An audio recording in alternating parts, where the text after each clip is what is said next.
오늘의 주요 뉴스입니다. 올해 노벨 물리학상 수상자로 머신러닝의 기초를 확립한 미국과 캐나다의 과학자들이 선정됐습니다. 노벨 화학상은 컴퓨터로 새로운 단백질을 설계한 과학자와 함께 단백질 구조를 예측하는 인공지능 모델을 만든 과학자들이 수상했습니다.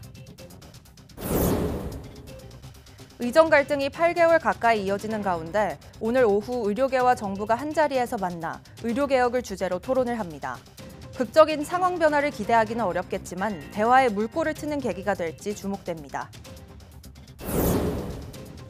지난 겨울 설악산 인근 사냥 집단 죽음의 원인으로 지목된 아프리카 돼지열병 차단 울타리가 실효성이 떨어진다는 지적이 나오고 있습니다. 설악산 국립공원 주변의 돼지 농가가 적고 이미 감염 멧돼지가 남아있기 때문에 이제는 방역도 달라져야 한다는 지적입니다. 국내 연구진이 인공지능을 이용해 수질 오염을 빠르고 정확하게 측정하는 기술을 개발했습니다.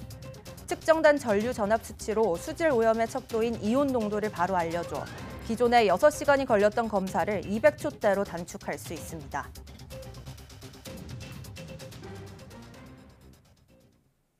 여러분 안녕하십니까? 10월 10일 사이언스 투데이입니다.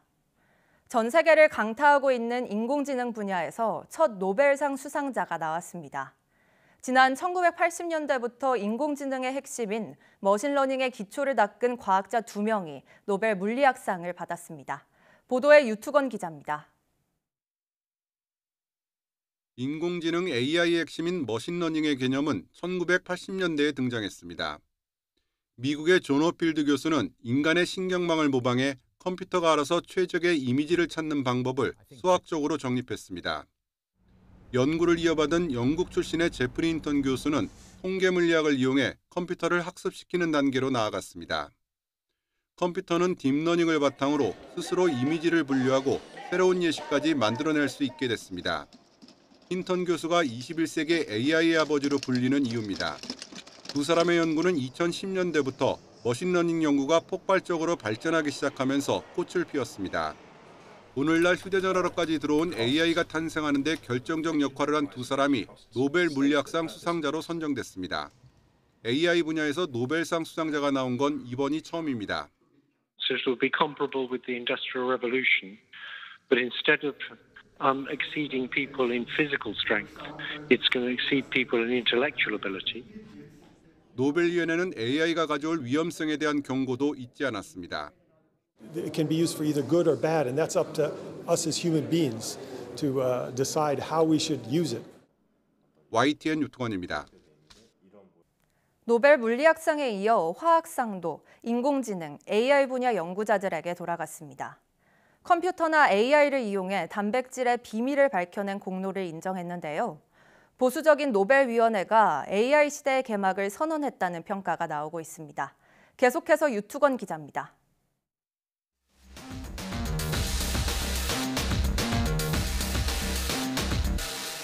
지난 2016년 AI 바둑 프로그램인 알파고는 한국의 이세돌 구단을 4대1로 꺾었습니다. 무한대의 변수를 가진 바둑에서도 인간을 넘어서며 AI 시대의 서막을 여는 순간이었습니다. 알파고를 개발한 구글의 자회사 딥마인드 연구진은 더 큰 도약을 약속했습니다. We hope to build on the science behind AlphaGo and to develop the next set of advanced general algorithms. 그로부터 4년 뒤 모든 생명 활동에 필수적인 단백질의 구조를 예측하는 알파폴드2가 세상에 공개됐습니다. 단백질의 기능은 구조에 따라 달라지기 때문에 질병을 정복하기 위해선 반드시 구조부터 파악해야 합니다. 알파폴드2는 딥러닝을 바탕으로 2억 개의 단백질 구조를 예측해 수십 년간 생명과학계를 괴롭혔던 난제를 해결했습니다. 이에 앞서 미국의 데이비드 베이커 교수는 컴퓨터를 이용해 새로운 단백질을 설계하는 데 성공했습니다. 이후 각종 의약품이나 나노물질로 쓰일 수 있는 창조적인 단백질을 잇따라 만들어냈습니다. We're living longer, so there are new diseases. We're heating up the planet. We're polluting it. And so if we had a lot of time to wait, then new proteins might evolve to solve those problems. 단백질의 비밀을 밝혀낸 두 연구의 주역들에게 올해 노벨 화학상이 돌아갔습니다. 특히 화학자가 아닌 딥마인드 CEO가 화학상을 받은 건 큰 이변으로 평가되고 있습니다. We have known for over 50 years that all the information is in this pearl of strings. But scientists, we don't understand that. And this is what's been solved today. 물리학상에 이어 화학상까지 AI 연구자들에게 돌아가면서 노벨위원회는 인류가 본격적인 AI 시대에 진입했음을 선언했습니다. 물리학상은 1970년대부터 머신러닝의 기초를 닦은 연구자 2명이 받았습니다. YTN 유튜원입니다. 물 부족 문제 해결을 위한 대체 수자원 확보에 속도가 붙을 전망입니다. 국내 연구진이 인공지능을 이용해 오염된 물속에 존재하는 이온 농도를 예측하는 데 드는 시간을 100분의 1 수준으로 줄였습니다. 박나연 기자입니다. 사람들이 물을 받기 위해 양동이를 들고 길게 줄지어서 있습니다. 수질 관리가 제대로 되지 않은 더러운 물이지만 이들에게는 이마저도 소중합니다. 세계 인구의 4분의 1 이상인 22억 명이 물 부족을 겪고 있기 때문입니다. 이러한 문제 해결을 위해 해수 담수화, 빗물 재이용, 하수도 관계 사업 등 대체 수자원 확보에 대한 연구가 활발합니다. 상대적으로 기술 도입이 간편하다는 이유로 전기화학 기반의 물 생산 기술이 쓰이고 있습니다. 다만 기존 수질 측정 센서는 전기 전도도로 수질 상태를 유추하고 있어 물속 이온 농도를 개별적으로 알 수 없다는 한계가 있습니다. 국내 연구진이 인공지능을 적용해 수중 이온 농도를 개별적으로 관찰할 수 있는 기술을 만들었습니다. 센서를 물에 담그고 몇 차례 흔들었더니 물의 오염도를 나타내는 수치가 즉각적으로 화면에 뜹니다. 개발한 모델은 전류와 전압 데이터만으로도 수중 이온 농도를 추적할 수 있어 상대적으로 운영이 간편하고 비용이 적게 듭니다. 또 분석에 걸리는 시간도 6시간에서 200초로 약 100분의 1가량 대폭 줄였습니다. 1분간의 데이터만으로도 저희 결과를 예측할 수 있는 모델을 적용해서 그 전기화학적 담수화 기법을 널리 보급하는 데 도움이 될 수 있는 기술을 개발하고자 하였습니다. 연구진은 산업 현장에서 오염 물질을 추적하는데도 이 모델을 적용할 수 있을 것으로 내다봤습니다. 국가 수질 자동 측정망 데이터라든지 그런 쪽에 적용이 된다면 국민들이 일기예보를 보시듯이 수질 예보를 좀 볼 수 있는 그런 연구로까지 확장될 수 있는 확장성이 있지 않을까 이렇게 생각합니다. 상하수도 처리와 같은 국가 단위 수질 관리 시스템에 개발한 모델을 적용할 수 있도록 후속 연구도 이어갈 계획입니다. 이번 연구 성과는 국제학술지 워터 리서치에 실렸습니다. YTN 사이언스 박나연입니다. 한류 등으로 우리나라의 위상이 커지면서 한글을 배우려는 외국인들이 과거와 비교가 되지 않을 정도로 늘었습니다. 이런 수요에 맞춰 외국에서 한글을 가르치는 세종학당이 300곳까지 늘어나고 AI 한국어 선생님도 개발에 들어갔습니다. 박순표 기자의 보도입니다. 유정하는 사람이 있다면 지금 시작하세요. 하늘은 스스로 돕는 자를 돕습니다. 아랍에미리트에서 열린 한국어 말하기 대회입니다. 세종학당에서 한글을 배운 직장인과 대학생 등이 참가했습니다. 최근 아랍의 문화 수도라고 불리는 샤르자 지역 국립대학에는 거점 세종학당까지 생겨 중동의 한국어 교육이 탄력을 받게 됐습니다. Major is international relation. So firstly, I believe that learning Korean language will open doors and bring opportunity to work and start my passion in the Korean embassy firstly. 그러나 정부가 외국인의 한글 교육을 위해 만든 세종학당이 없는 지역에서는 현실적으로 한국어 교육이 쉽지는 않습니다. 오늘 길이 아주 좋다고 들었는데 우리 한번 가볼까요? 저녁 시간 마카오에서도 직장인들의 한글 수업이 한창입니다. 사설 한국어 학원이 생겨나고 있지만 강사 교육이나 교재 등이 부족한 게 사실입니다. 홍콩 중무대학교에서 한 2년 반 정도 공부를 했었어요. 마카오에서는 이렇게 한국어 전문 학원들이 많이 없었기 때문에 그래서 못하게 되었죠. 나중에는 한국에 다시 가서 어학 연수를 좀 했습니다. 그나마 세종학당이 있는 지역에서도 수강 대기자만 15,000명이 넘습니다. 정부는 이에 따라 2027년까지 해외의 세종학당을 300곳으로 권역별 거점 세종학당도 10곳으로 늘리기로 했습니다. 그래도 물리적 거리나 문화적 장벽 때문에 한글을 배우기 힘든 외국인을 위해서는 AI 한국어 선생님을 도입하기로 했습니다.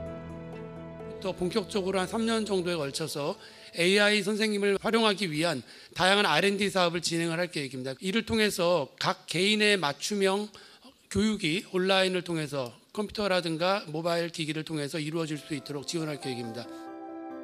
동시에 세종학당이 한글 교육을 넘어 한류확산의 전진기지가 되도록 다양한 문화행사와 콘텐츠 확보에도 예산을 집중 투입하기로 했습니다. YTN 박순표입니다. 미국 법무부가 지난 8월 반독점 소송에서 패소한 세계 최대 검색 엔진 업체 구글을 해체하는 방안을 검토하고 있습니다. 로이터 통신 등에 따르면 미국 법무부는 구글의 온라인 검색 시장 독점에 따른 폐해를 완화하기 위해 사업 일부를 매각하도록 워싱턴 DC 연방법원 재판부에 제안하는 것을 고려하고 있다고 밝혔습니다. 미국 법무부는 법원에 제출한 서류를 통해 구글이 안드로이드 운영체계와 웹브라우저 크롬 등을 이용해 경쟁사보다 이점을 가지지 못하도록 구조적 해법을 고려하고 있다고 말했습니다. 구글 측은 이에 대해 급진적이라면서 소비자와 기업들, 미국의 경쟁력에 의도치 않은 중대한 결과를 초래할 것이라고 반발했습니다. 미국 법무부가 실제로 구글 해체에 나설 경우 독점법 위반 기업을 대상으로 20년 만에 다시 추진하는 사례가 됩니다. 당시 법무부는 마이크로소프트에 대한 해체를 시도했지만 성공하지 못했습니다.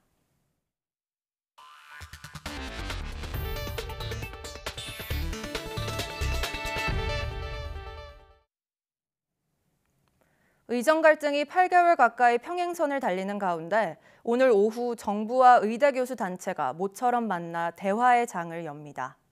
큰 성과를 기대하기는 어려운 상황이지만 서로 등을 맞대고 있던 양측이 대화를 시도한다는 점에서 만남 자체에 의미가 있다는 평가입니다. 이문석 기자입니다. 정부와 의사단체가 오랜만에 공식 석상에서 만납니다. 정부와 서울대학교 의대교수협의회는 의료개혁 어디로 가는가를 주제로 토론회를 개최합니다. 정부 측에선 장상윤 대통령실 사회수석과 정경실 보건복지부 의료개혁 추진단장이 참여합니다.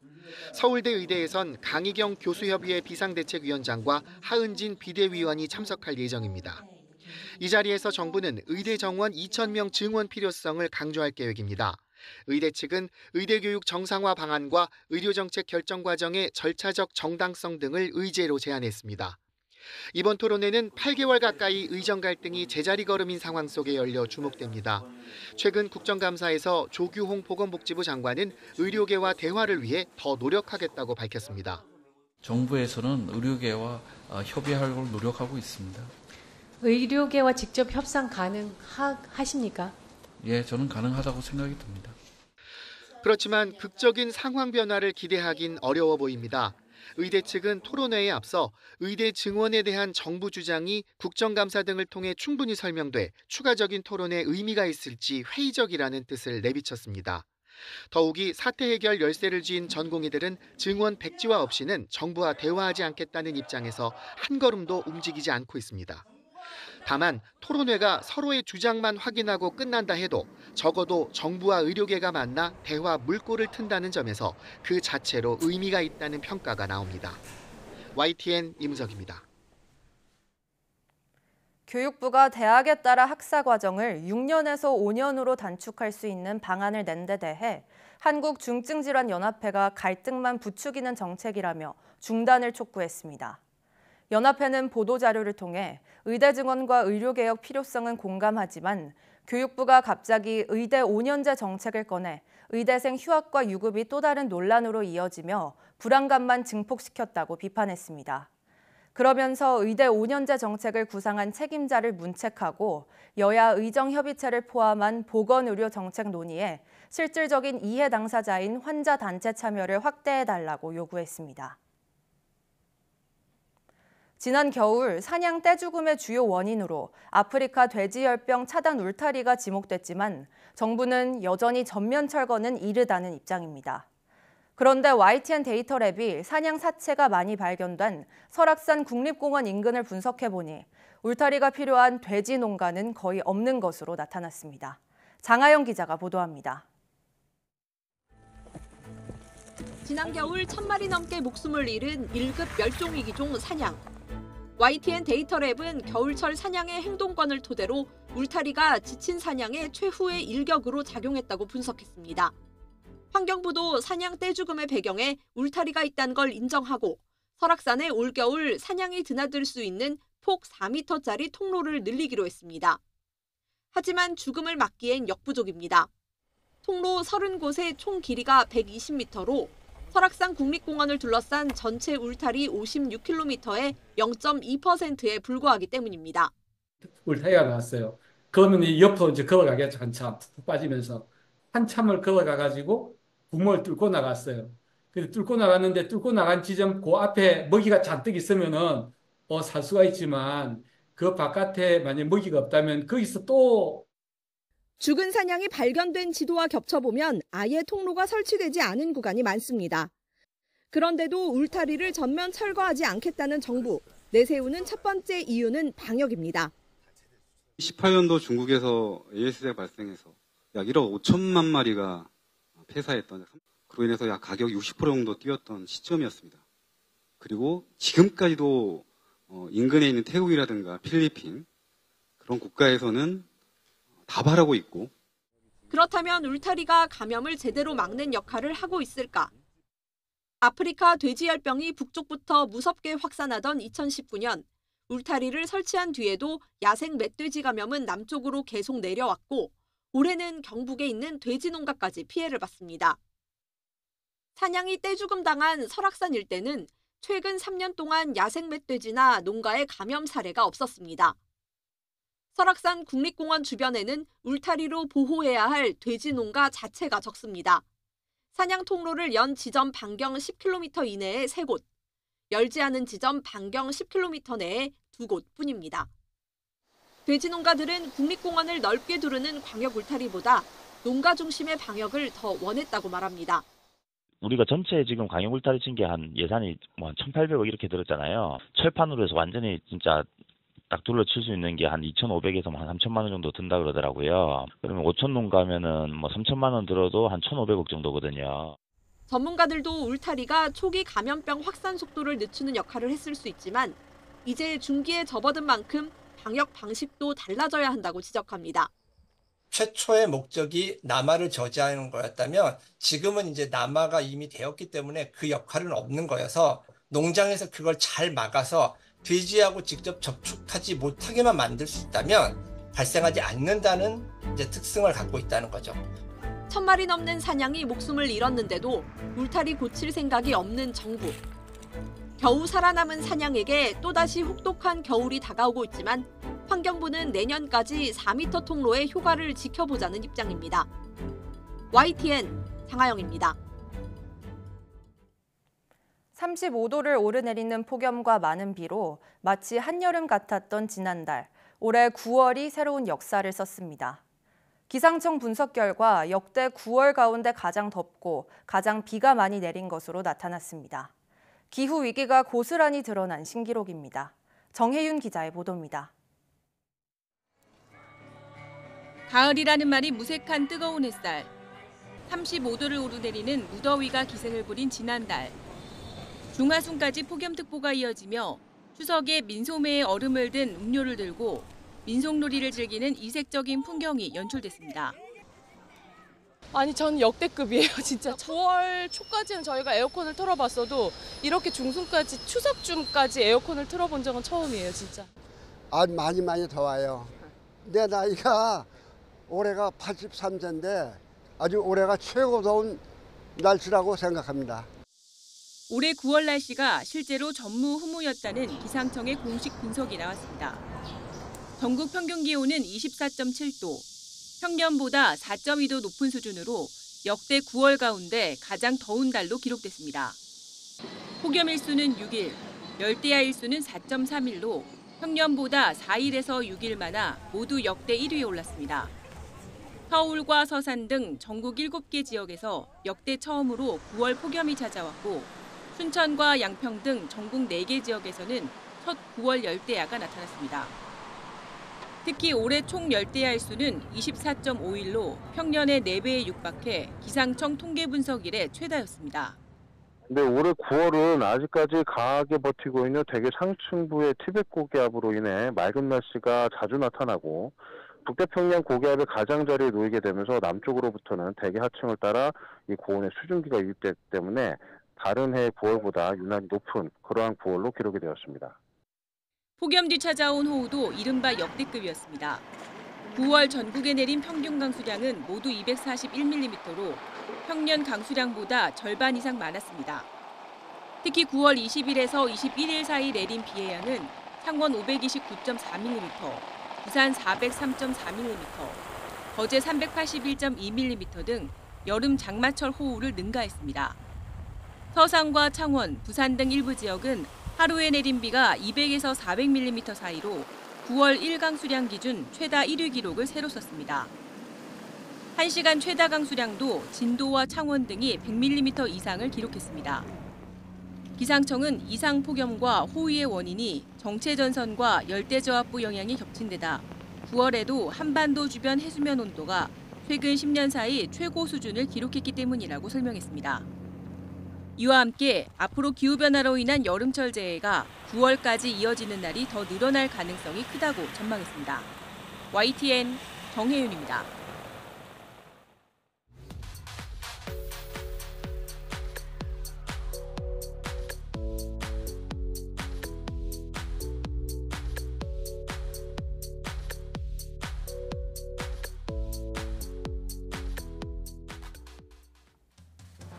올해로 124회를 맞은 노벨상의 화두는 바로 AI, 인공지능이라고 말해도 과언이 아닌데요.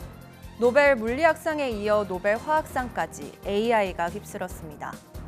2016년 이세돌 9단을 이겼던 알파고의 등장 이후 챗 GPT 등 생성형 AI 기술에 이르기까지 우리 삶의 인공지능은 이제 깊숙이 자리 잡고 있는데요. AI가 과학을 주도하는 시대가 도래한 만큼 AI의 잠재적인 위험을 줄이고 긍정적인 파급력은 커지길 기대하겠습니다. 뉴스 마칩니다. 고맙습니다.